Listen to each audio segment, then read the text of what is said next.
Okay, Don.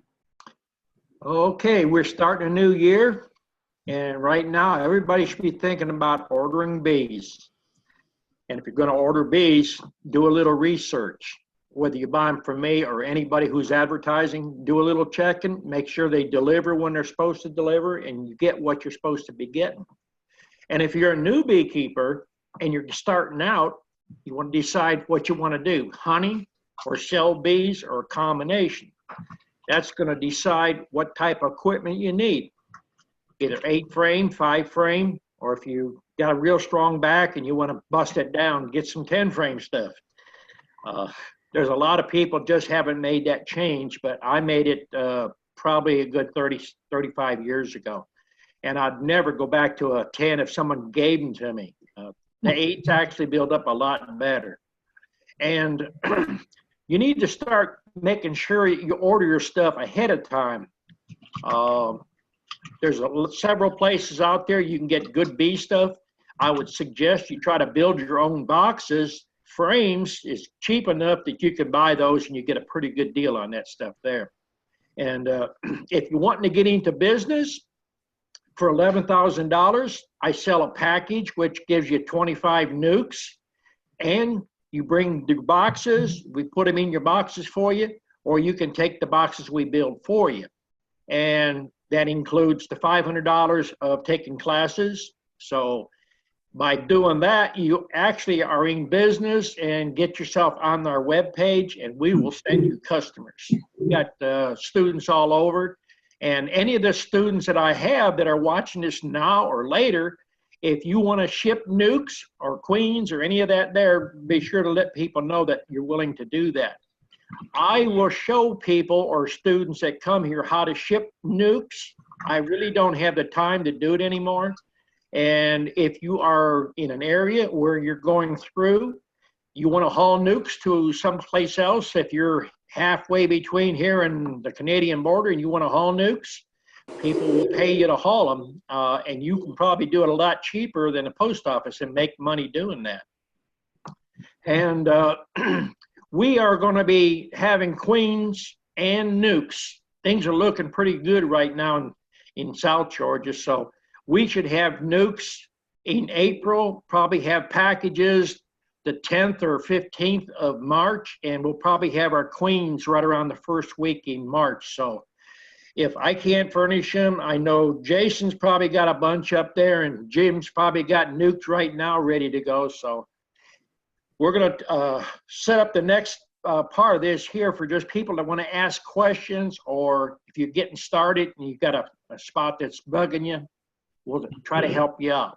So if anybody's got questions, and if you're going up north, Joe's got bees up there, Matt's got bees. I got at least 4 or 5 people on the north area, and in Kentucky and Virginia, we got students too. So I guess Pat's going to be selling bees up there too. So anybody got questions, now's the time to get in there. All right, first up is Israel. Go ahead, Iz. Hey, Don, how's it going? Okay, we're staying busy. Yeah, I've been staying busy up here too. So, been making a bunch of boxes. I'll have 600 by the time I'm done making them all. Was wondering about what would you prefer on paint on your boxes on the outside? What do you like to paint them with? Anything that's free. Yeah, well, that makes the most sense, yeah. I don't really buy much paint. I have enough connections to get all the free paint I want just to haul away. So the only preference I have as far as free paint, I like a latex or an acrylic latex. If I get free oil base, which is probably a better paint, but I go and I buy a bunch of cheap brushes. So I don't clean my brushes. I just paint 4 or 5 stacks and I just throw the brush away. Costs more to clean the brush with mineral spirits than you can buy a brush. Right. So how long on average do you find that, one of your boxes might last? Well, I have students that's on here right now can attest to. I'm not pulling your leg. I have some of my boxes out there right now, 25 and 30 years old. I think Jim's seen some. Daryl's been here. He's seen some. Joe May's been down here. The ones that I've got my social security number stamped on or branded into are at least 28 years old. That's when I stopped branding. So are you like repainting those then after a while, or just you painted it once and it's still out there and it's good to go? Well, I had a student stop over today talk about taking classes, and I showed him some stuff that is brand new hives that we brought in from a bee yard that was out for like 2 years.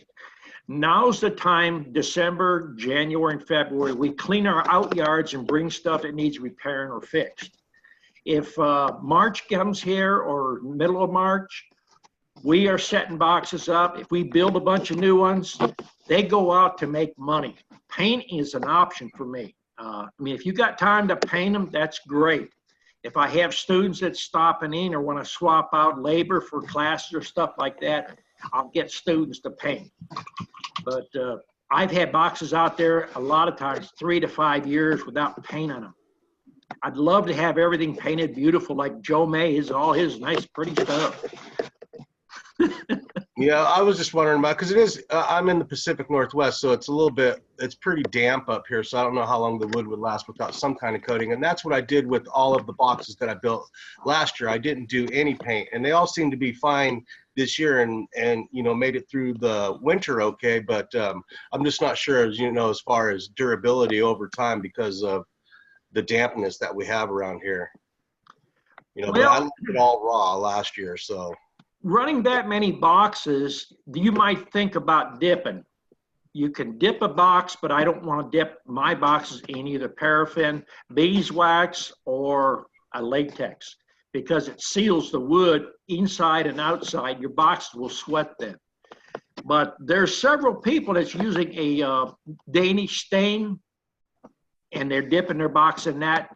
Like they're dipping 400 or 500 boxes in a day's time. So it's an option. You always have to look at time. Time is your worst enemy. You have to do whatever you can when you got time. Right, and that's why I'm doing all of my building right now. You know, I have I'll have 10,000 frames they'll do, and then 600 boxes for this year, and get it all done. And I'm pretty close to being almost done with the boxes and about halfway through with the frames. But, you know, just wondering about maybe trying to seal this stuff up before the longevity, because I, you know, plan on trying to keep it for a while, and what would probably the best options. I think if you want to do a lot of boxes and get it just on the outside, we used to use an airless. And we had a paint pot with a compressor. And what we done is turned the compressor up really good. And we stacked up like as high as we could reach, about 15, 20 stacks. And we just had a 50-foot hose, and we went around, and by the time we did the last one, we'd come back to the first stack and hit it again. And I really didn't care if I had runs in it or not. I just wanted to get paint on the boxes. Right.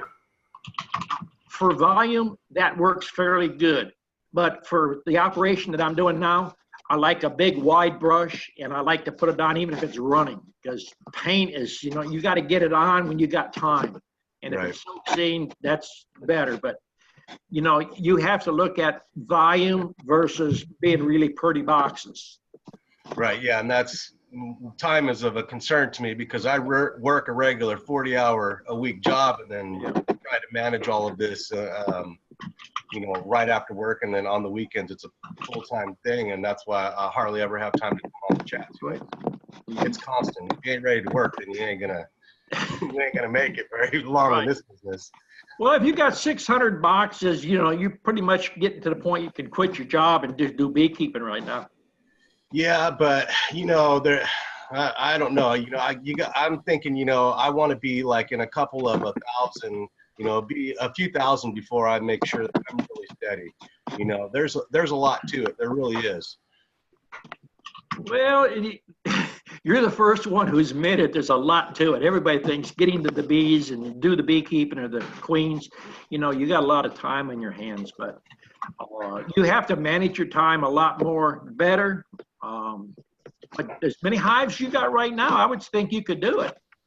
Well, yeah, I feel really confident about doing it. I mean, I've got a good solid foundation in doing it. I don't feel like I've underdone it. I mean, it's really out there, but it is a lot of work. I mean, it's constant, never ending, your work and trying to keep up with these girls. Are you basically running honey, or are you running nukes for sale? Nukes for sale.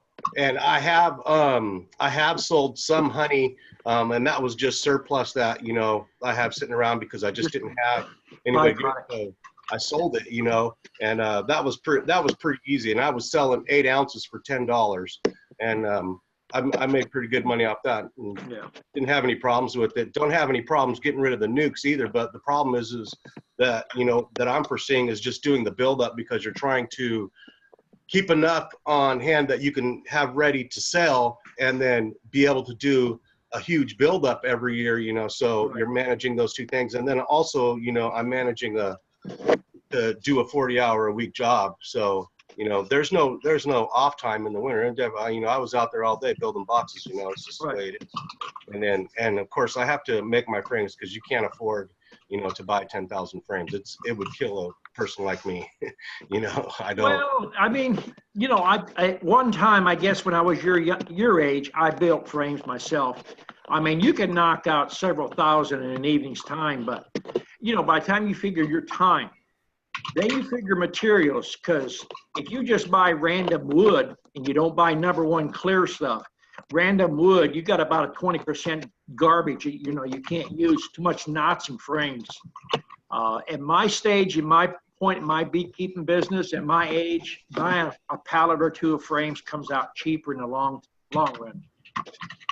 Yeah, and that could be, but again, I'm being here in the Pacific Northwest. I have access to wood, and it's fairly cheap.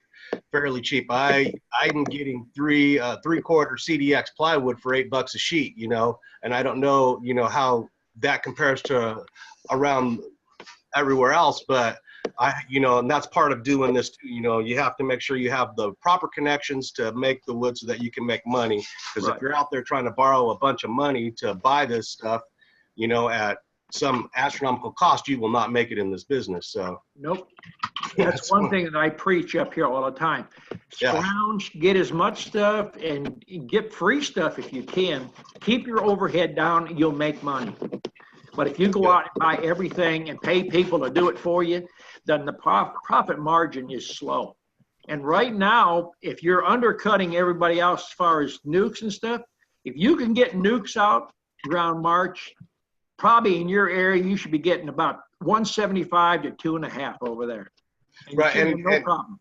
Yeah, and I don't got any problem. The nukes that I have are already sold. So I put up an online website, like you said. I'm running Pacific Coast Bee Supply over here, and I can't sell or promise any more out, because I still have to keep enough bees around just so that I can keep the operation going. Right. I mean, that's one thing that a lot of people don't understand, and I get that here all the time.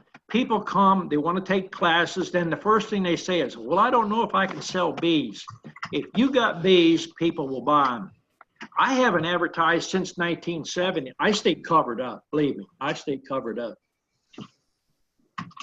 Yeah, no, I know. Well, okay. Well, we'll let somebody else ask questions. Okay. Thanks for your time, Don. Okay. Okay. Ernest, you are up next. Go ahead. Yeah, my neighbor John's got a question for you there. Okay. Hello, thank you. You answered a few of them during that last conversation. Is 600 the magic number to be able to make money full-time in bees? It depends basically on your lifestyle, but I'd say anywhere from between 100 and 200 is a pretty good living. If you've never kept bees before, 100 will keep you really busy. Once you learn to cut time, save more time, you know, going through hives and checking on that, 200 to 300 is a good number.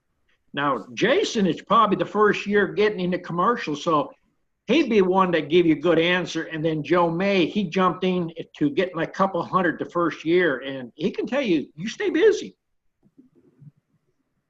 Now, you mentioned you like 8 frame versus a 10 frame. Right.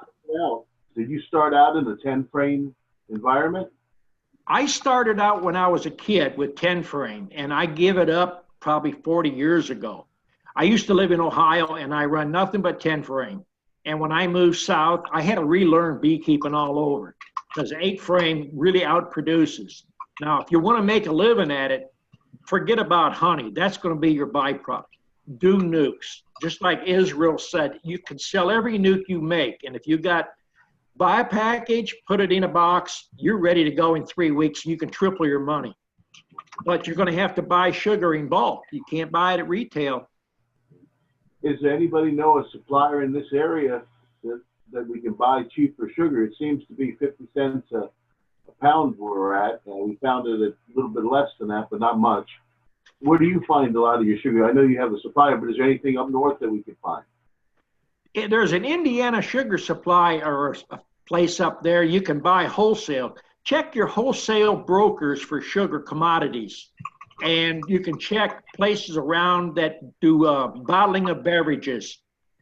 Some of your mom and pop beverage places, they buy liquid fructose, which is basically a sugar. Try to stay away from your corn syrup if possible. But now there's a place up in New York, if you want to buy corn syrup, it's called Batch 55. They will ship it to you in large containers. And it basically runs you about 21 cents a pound. And 1 pound of that, you can cut it 3 times. So if you've got a cube of it, which is about 300 gallons, you have 900 gallons of syrup or plus. One other quick question.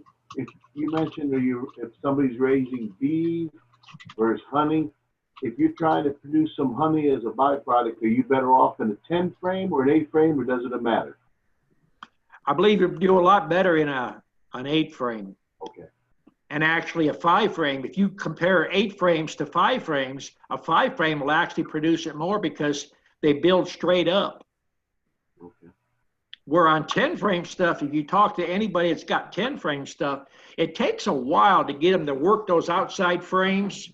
You either got to keep rotating the outside frames to the inside, and then that kills a lot of your time. So if you spend 3 to 5 minutes in one hive swapping frames around, go to the next one, by the time you do 10 or 15 hives, you got an hour gone.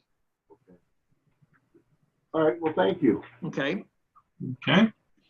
Next up is Steve. Go ahead, Steve. Yeah, you did it. Hey, how you doing, Don? Hey. Hey, I got a question here. I live here in Nebraska, and late this summer I had 36 full-blown hives. They were double deep, doing great. I actually got the queens from Joe May, and they did beautifully. And our city here sprayed malathion, and I didn't know it here in town, around town for mosquitoes, and it killed 34 of the 36 hives. Now, here I sit with all these frames and these boxes and all the honey and all the frames. I got some in the freezers.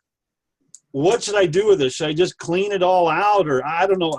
I got all that brood and all the comb and everything, and I don't know what to do with it all other than just throw it all away. All the, everything that's in the frames. Well, you can talk to a lot of different people. You're going to get a lot of different answers there. But my thing is, they sprayed it. You got contamination on your wax. I would melt the stuff down in blocks. I would sell it to someone probably want to buy, there's a lot of people use beeswax for a lot of different purposes. I mean, I've even had plumbers, shooters, old muzzle loader shooters. They'll buy the stuff. I mean, you can sell it. I don't think I would reuse it. As far as the honey, I don't know. I wouldn't take a chance on it myself, unless it's been capped and then you got to spray and you pulled it right then. But I would, I would scrape it, let it drain, and I wouldn't save the wax. I would, melt it down, sell it to someone. Well, honey, if it's sealed, it should be clean. See, as it was going on, they stopped capping the honey. They were sick. They just weren't doing anything. And I didn't really catch on right at first because it was a weekly thing. They'd spray on Friday and I'd check them on Saturday. Well, I'd lose a couple hives every week or two until I finally dawned on me that what was going on. Well, by then it was too late. I did call the Department of Agriculture, and the EPA was here. They did all kinds of tests. They actually went after the city about what they had done, because I was on a drift watch. We even sent a flyer out telling them everything that was going on. So, I mean, it was a pretty big deal. I was surprised to see that they had sent somebody from the government here almost immediately as soon as I got a hold of the University of Nebraska and told them about what had gone on. So Well, yeah, that's what I if you kind of can want. get some kind of indemnity from the county, you know, or the state, I mean, I would check into that. Yeah, I'm sure that won't happen, but yeah, I just wanted to know what really to do with all the frames and the honey and everything. That's kind of what I had thought to do, but I wanted to get your input on it. So It's basically, you know, there's a lot of personal decision involved in that. I mean, I've known beekeepers that lost 200 and 300 hives. They don't care one way or the other. It's just bottom line to them. You know, they'll crush the honey, they'll salvage the honey, they'll sell it, they'll sell the beeswax to a bee supplier, and then they process that, and then your unsuspecting people come in and buy that stuff. Once chemicals in wax, it don't come out. And I don't want to do that. I just soon bury it in a hole somewhere, feed it to the raccoons. The only thing you could probably do is start out with packages and fresh comb. Right. You could probably soak your frames in buckets or big containers with some bleach, make it pretty strong. It might pull enough of that stuff out. Most of it's going to be on your wax. Right. Okay, well, that's what I want to know. Thank you very much. Okay. Okay, next up is Pedro. Go ahead, Pedro.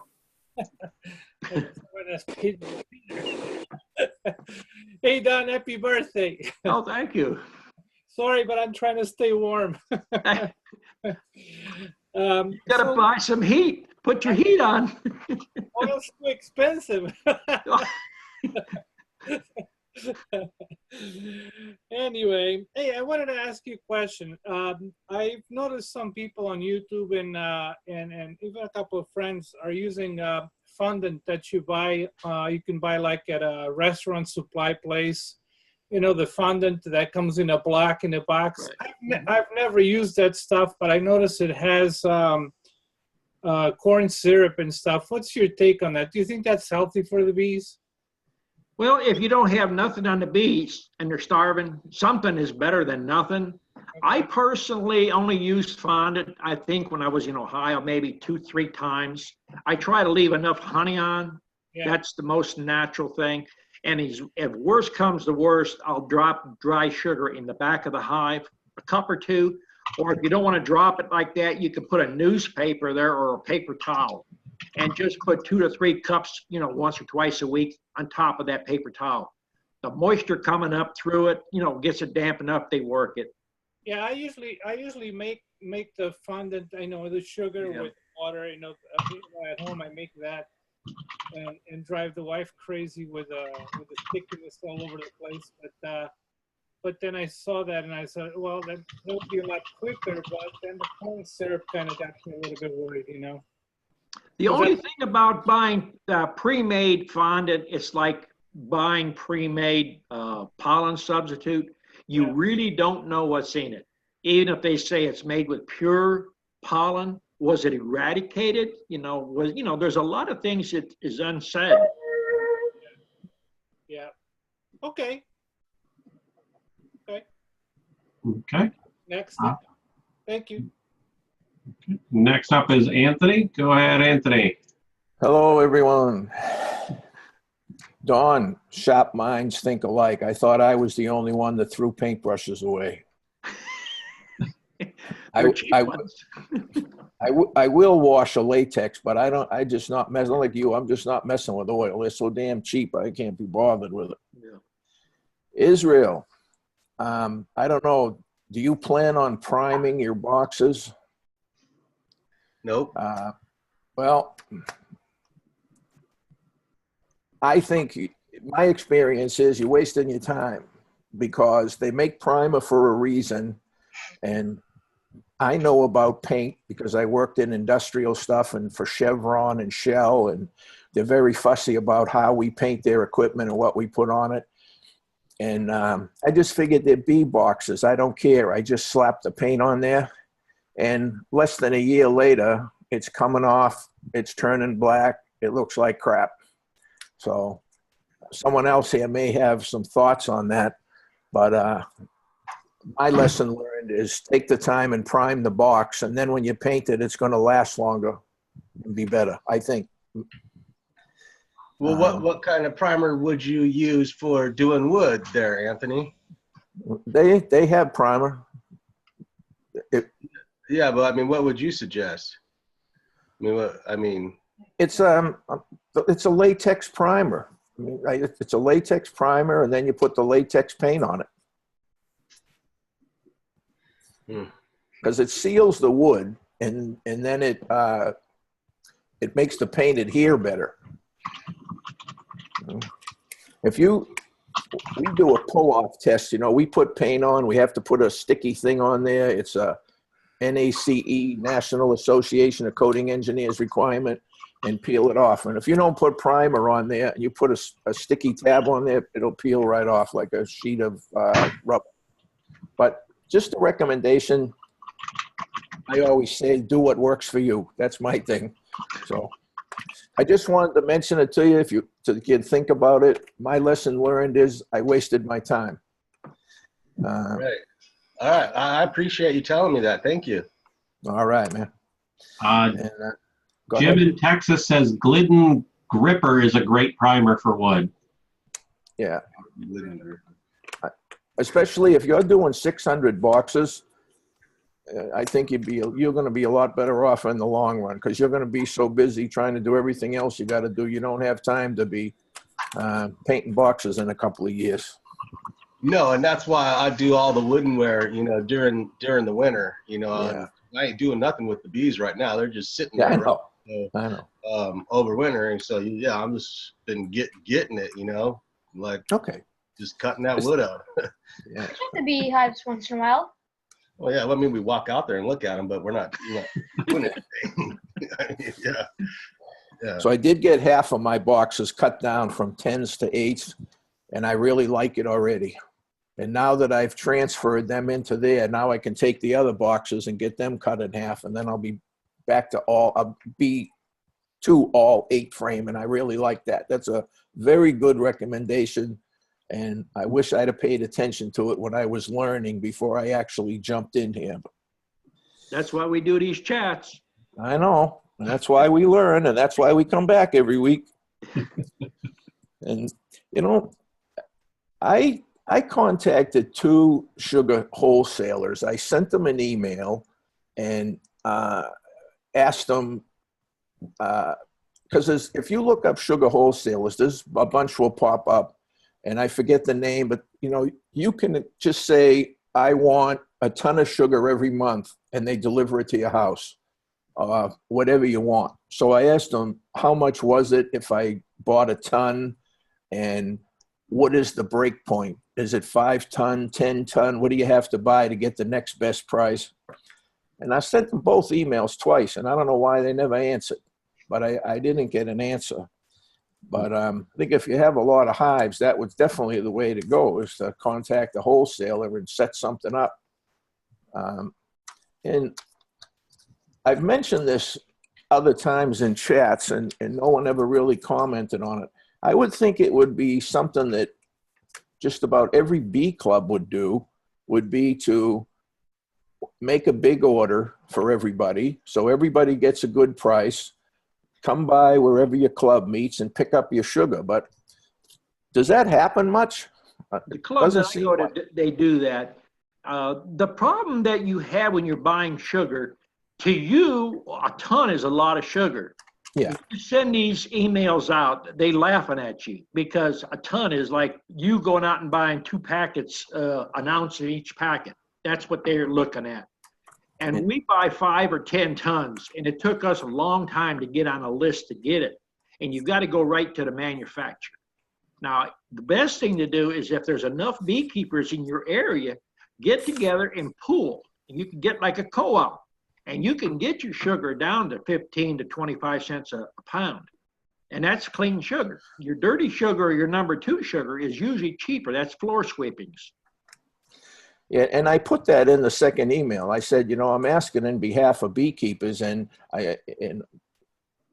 not for me, because I'm not in a club and I don't have the people here, but I said, I'm asking you because I want to be able to present to people if you get together and do this, we can buy 10 or 20 ton of sugar. That's why I'm asking, what is your break point? And so I can go back and tell people what the price is, but I don't know why I never answered. And If you make agree a with contact like that, you should send it to them on a letterhead that you're a registered beekeeper. Because I don't know, a lot of places there's a lot of bootlegging. In Georgia, bootlegging is still pretty, common.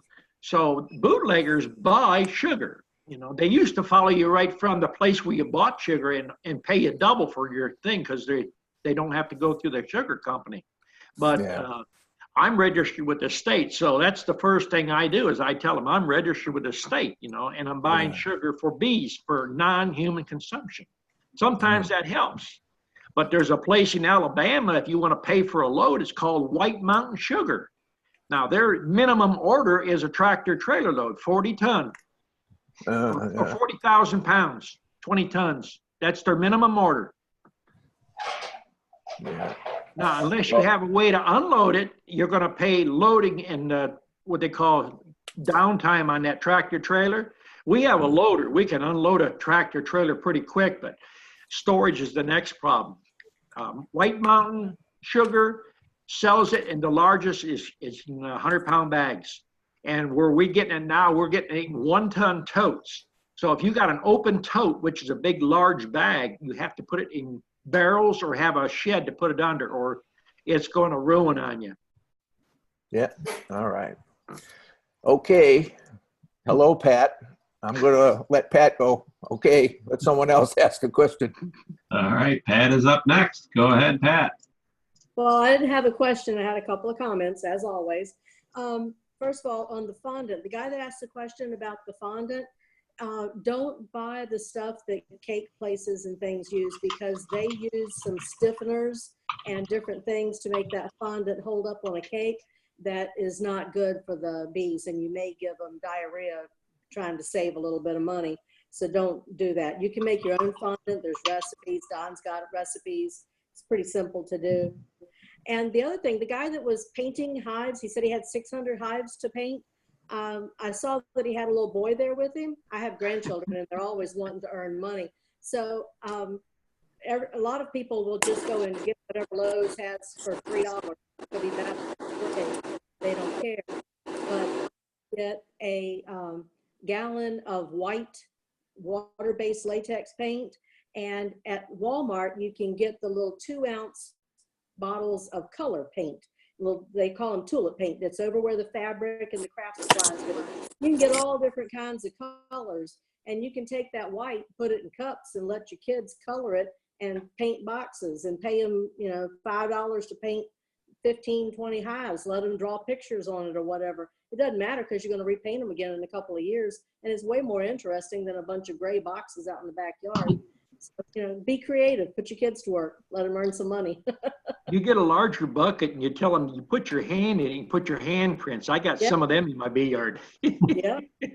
It's fun, and it gets them involved, and it's an easy way for them to, feel like they're participating in the bee job. And so it's a good way to get them started. Put them to work. That's it. All right, next up is Bobbin. Where'd he go? There he is, page 2. Okay, go ahead, Bobbin. Hello to everyone. And I want to say something to Anthony about sugar. Here at my place, I mean at this part of the world, the main problem is because a beekeeper don't want to say they give sugar to bee, and you are right.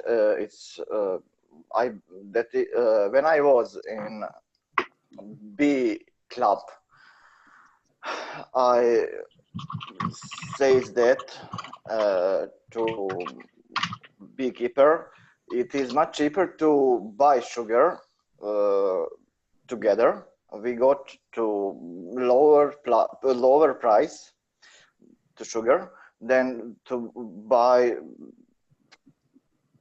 a loan. And every beekeeper says, no, we don't use sugar we don't use sugar. We don't give sugar to to our bees, and I don't know. I don't know why a beekeeper don't want to say.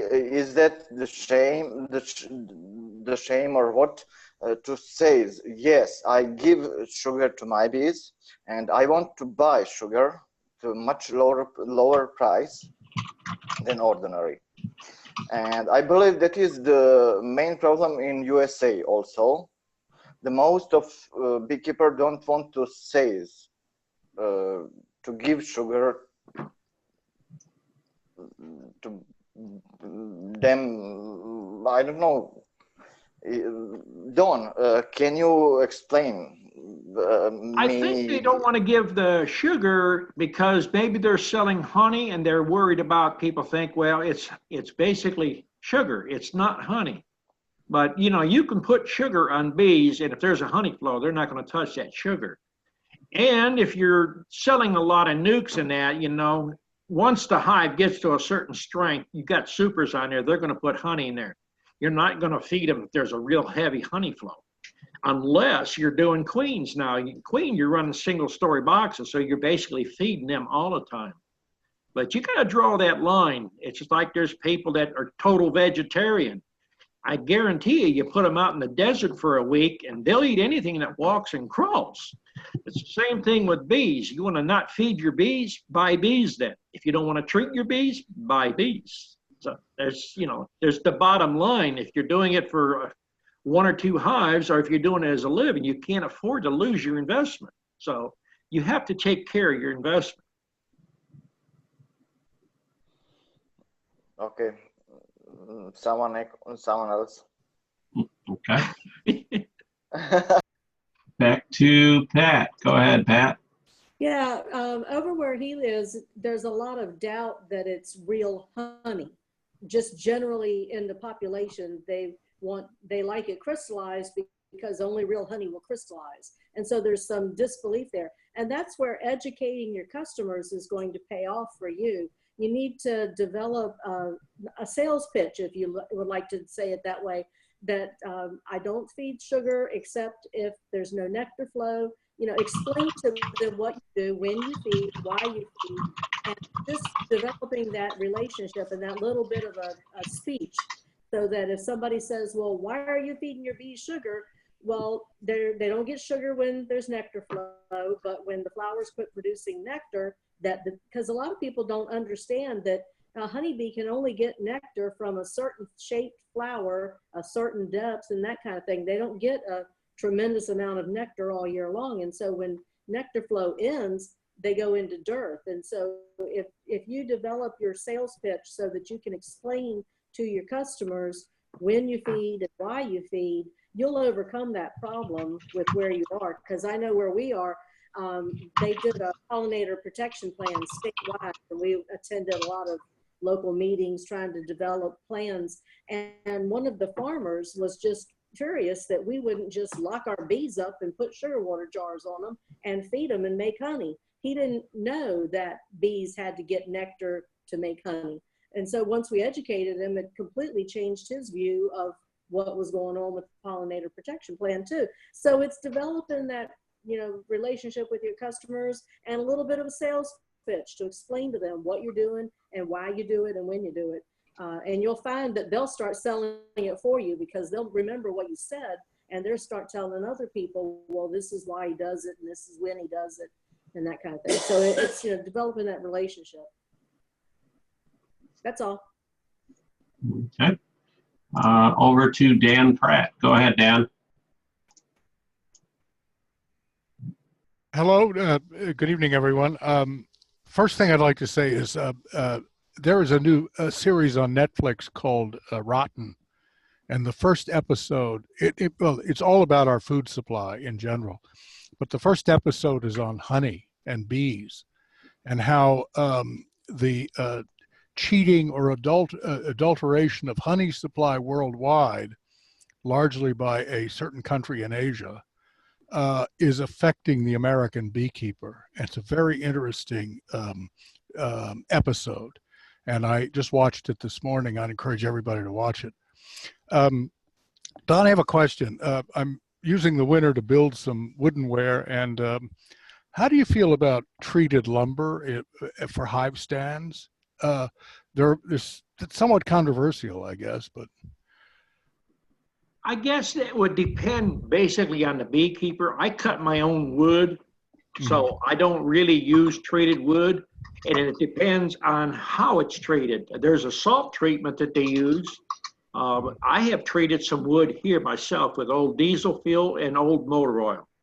But the thing is, if you're using treated wood and there's no honey flow out there, and early in the morning you get a little dampness on there, you could get some sick bees. Yeah. That is number one reason why they stopped using that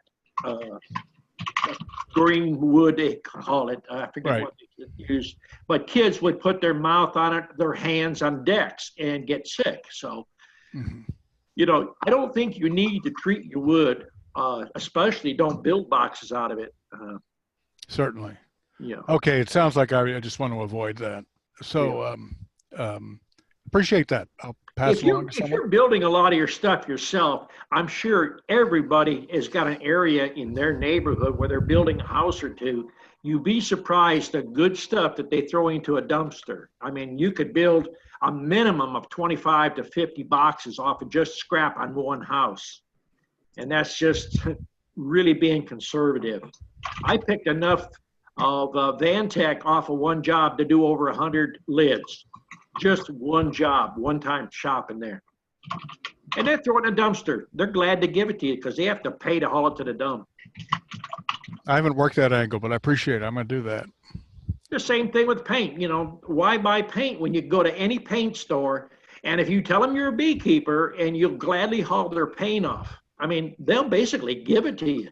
But if you walk in there with a big smile and ask them if you got mismatched paint, they think, well, this guy here, you know, we'll hit him up for $5 and we'll tell him this is a $50 gallon paint. And he's happy in $1 or $5 a gallon. 10-4? I mean, the worst they can say, I mean, I try to teach that to students coming here. The most they can say is, no, you can't have it. Appreciate it. Okay. Peter, you're up next. Go ahead. Yes, sir. So the other problem with going back to the honey thing is that, and I see that here because I have an extractor. I have a big extractor, and I have a few people that come up and extract their honey using my extractor. And many times, I'm sure Don knows this. They come up with their frames loaded with so-called honey, and they extract, and you know by looking at it and even tasting it, it's all sugar water honey. And and I've highly criticized a few people in the area who of course hate my guts now, because I know for a fact, and even the bee inspector in the area knows for a fact that they feed 2 to 1 all year round, and then they sell honey. They're worse than the Chinese. I'm not scared of saying the country. You know, they sell the honey all year round. You know, natural honey, but it's in fact sugar water honey. You know, because they feed them 2 to 1 all year. So that's a really bad practice, and that's, you know, one of the causes, at least in my area, of concern. You know, so I guess as long as you're honest, you know, honesty goes a long way. And if you're explain to people, you know, why you feed and when you feed, and obviously that you're not feeding your bees while you're producing honey, or you're hoping your bees make honey, not honey from sugar water. You know, that's the thing. One thing you can do too is, if you're going to sell honey, I don't do it unless I do. I speak at bee clubs. I'll take samples and stuff. Is you can take small jars with a bunch of tongue depressors or popsicle sticks and let people taste it. Take 5 or 6 different types of honey at different types of the year. Because each honey, I've set 15 jars in a row, and people would go down it and taste one after another and say, how come this one's different? And they don't understand. Each honey tastes different because of a different bloom is coming in at a different time of the year. And people need to be educated. And the first thing they'll usually say is, this don't even taste like the honey I bought at the store. What's different? So this is real honey.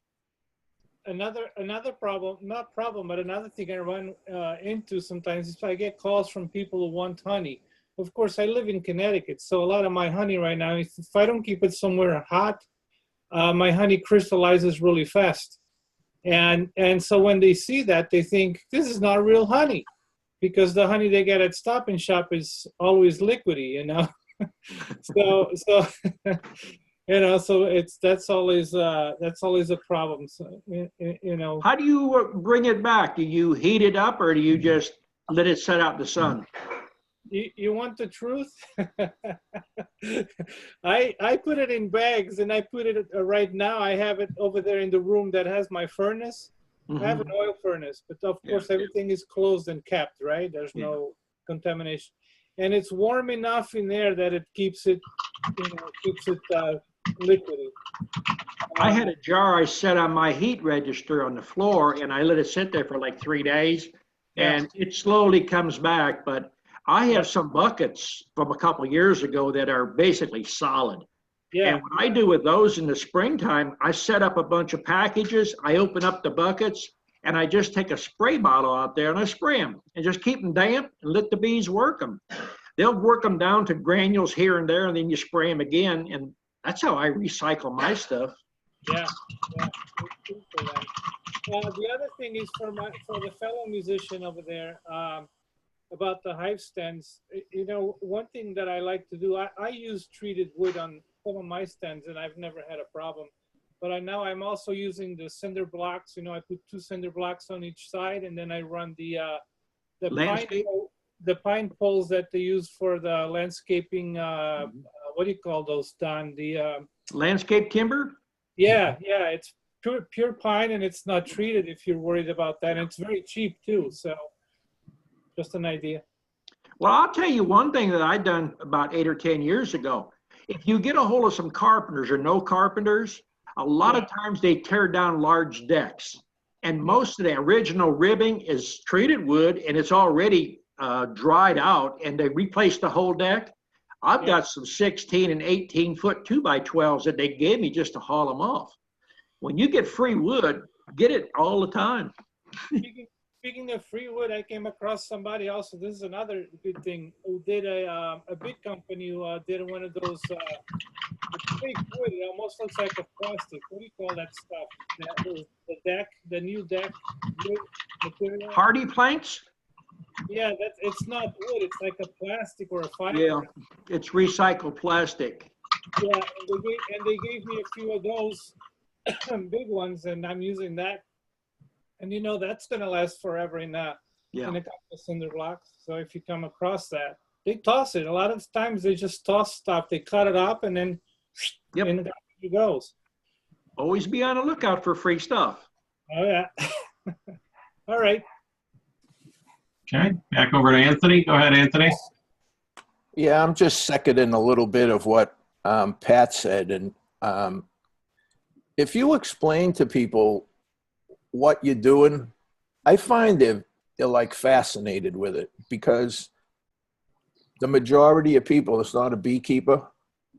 And even myself, when I started less than a year ago, I think I started last April, I didn't know the difference between nectar and pollen. And I didn't know that, you know, the nectar's the honey, the pollen's the food. They don't know that. And when you explain that to them, wow, they're fascinated. Really? Wow. I think they're really interested in it. I think we've all, especially you, Don, you do it all the time. You explain to people what's going on. They're very interested in that. And a little explanation goes a long way. Just like I posted that little video clip last week when my friend came to visit with her 2 kids. And you know, the girl was fascinated to see the bees and hold part of the frame, and the little boy was sticking toothpicks through the caps and getting the honey right out of the frame. Just fascinated with that. And the fakes in China, I've lived and worked in China 3 times. The last 2.5 years of my career was in Tianjin, China, preparing some big modules for Australia for Chevron. And I was the material manager. I was in charge of all the import and export. Everything that come in and out of the country went through me. And I spent 40 or 50% of my time fighting off counterfeit material. I watched the thing about a month ago. It was about how China and the young people in China are really catching on to wine. The wine industry in China is really booming. And part of the story showed that China has more bottles of Chateau Rothschild right now than has ever been produced. But they have more because it's all fake. That's all I had. We're getting towards the end. I don't know if anyone else has a question, but go ahead. Okay. Back to Dan Pratt. Go ahead, Dan. Thanks. I just wanted to acknowledge, Peter, I have not found untreated landscape timbers in my local Home Depot or Lowe's, but I'll look again because that's exactly what I'd like to find, are untreated landscape timbers. With regard to honey, and I'm sorry, that stuff usually sits outside at Home Depot, just so you know. It's usually outside by the fencing area. In the stores I mentioned. Yeah. Yeah. Okay. It's okay. usually outside by the fence stuff. That's exactly what I would like to find. With regard to honey and the solids in the honey and crystallizing of the honey, in my part of the country, Louisville, Kentucky, honey tends to have wildflower honey tends to be high in glucose. And glucose tends to become solid fairly quickly. And I don't know how you explain that to people, quite honestly, because glucose, number one, is kind of a bad word in the normal, vocabulary. But I mean, honey has glucose or sucrose. And if it's high in sucrose, it tends to be more liquid than if it's high in glucose. And so, you got to heat it to about 100 degrees and then it's all liquid and happy again. Anyway, I just wanted to make that observation. I don't know how to explain it to people who prefer a liquid honey, even if it's fake. One thing you can do, a lot of people, when they see their sugar in honey, ask them if they've ever eaten maple syrup. Ask them if they know what maple syrup even is. It's the sugar coming out of a maple tree. Mm-hmm. And if you let that sit, uncooked, it'll start to get solid. Mm-hmm. Mm-hmm. Okay. Okay. Thank you. Daryl, you are up next. Go ahead. Yeah, Don.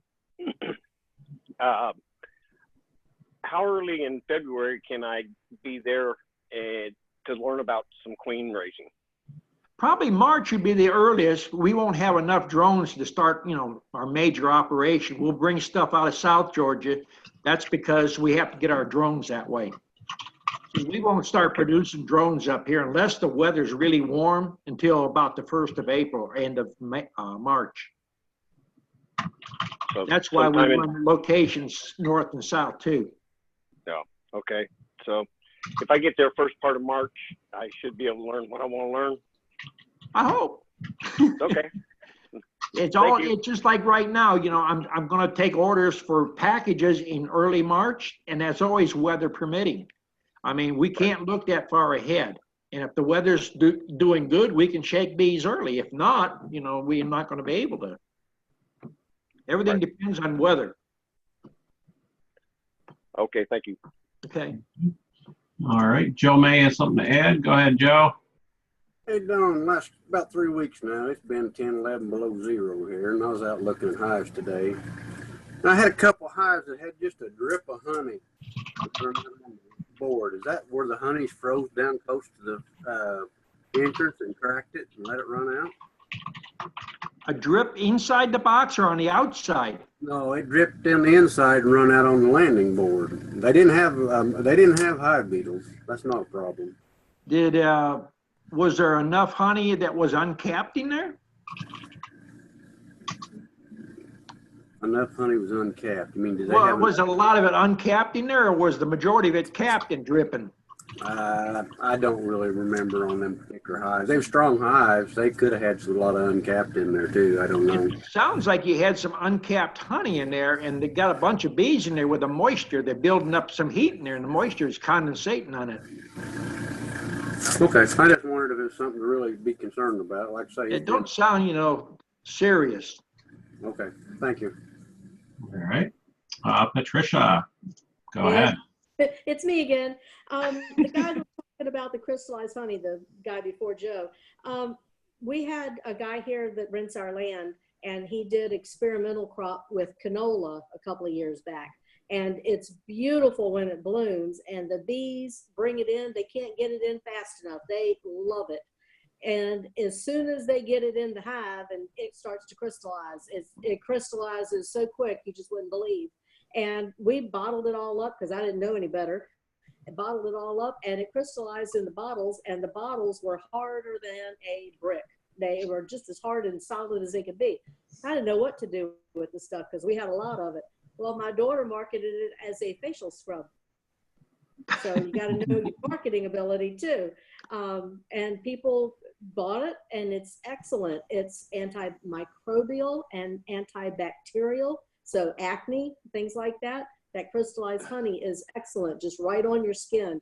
If you have dry skin on your hands or feet, rub that crystallized honey on. So, figure out some other, stay away from the ants, Leon says.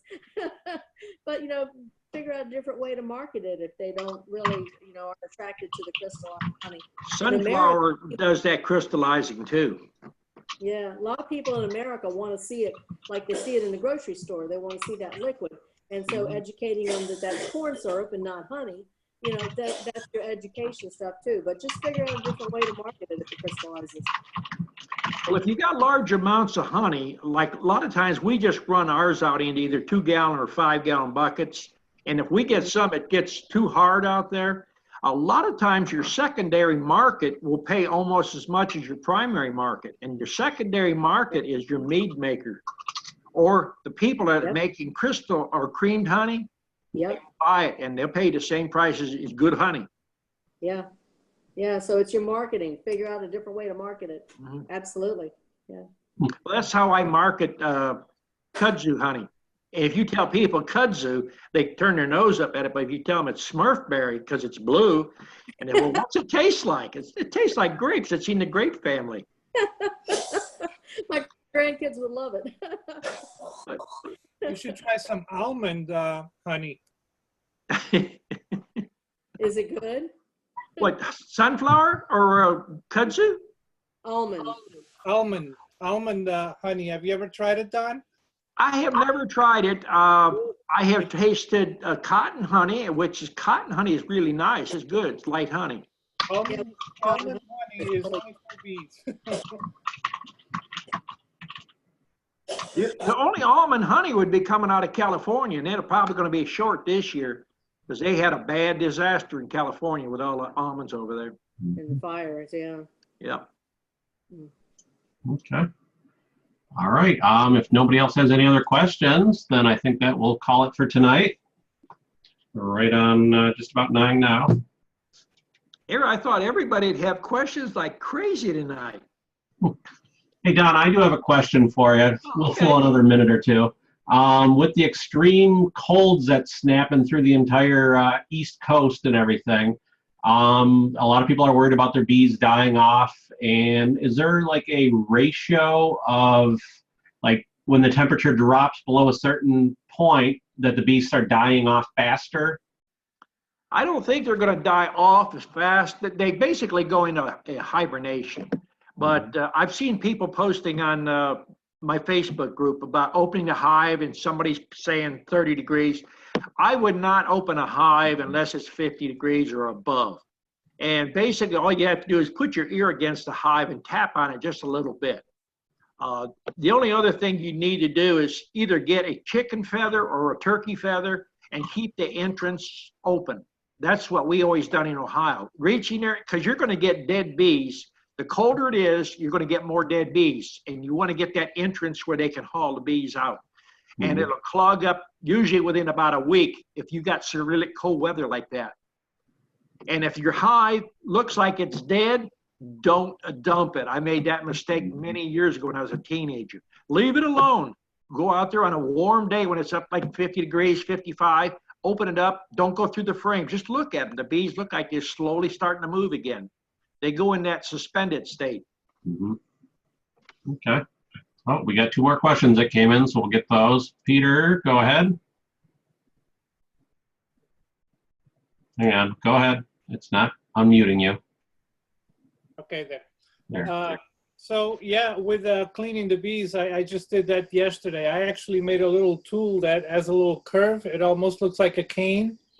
And I reach in there and I pull, and all of these dead bees just, you know, come out and drop on the floor on the snow. So so that's something I definitely also recommend, because it's especially if they're in a heavy torpor, and it just clogs up everything, and then they have a hard time. If you get a nicer day, like we have a couple of days coming next week on 50 degrees, you want to make sure that that stuff is clean so they can just come down and go do their business, you know? You could get an old feather, you know, that works good. Now, the best thing to do is if you got a lot of snow on it, leave it. It's an insulation factor. I've got the J-hook tool, and that works really well for scooping them out of there and stuff. Done that before. So, okay, and back to Joe May. Go ahead, Joe. Yeah. Elijah, I use thermal camera. Works really great. Walk around and I can tell if all my hives are alive. This one around there works the best at night, because if you got sun shining, it gives you a false reading. But you go out there after dark, and I done it last night and looked at all of them, and they're all looking pretty good. All right, I will check that out. Thanks. Okay, now I think we're done. All right. So thank you, Don. Thank you, everyone. We'll see you in 2 weeks. All right, everybody have a good one. Appreciate everybody showing up. Thanks, Don.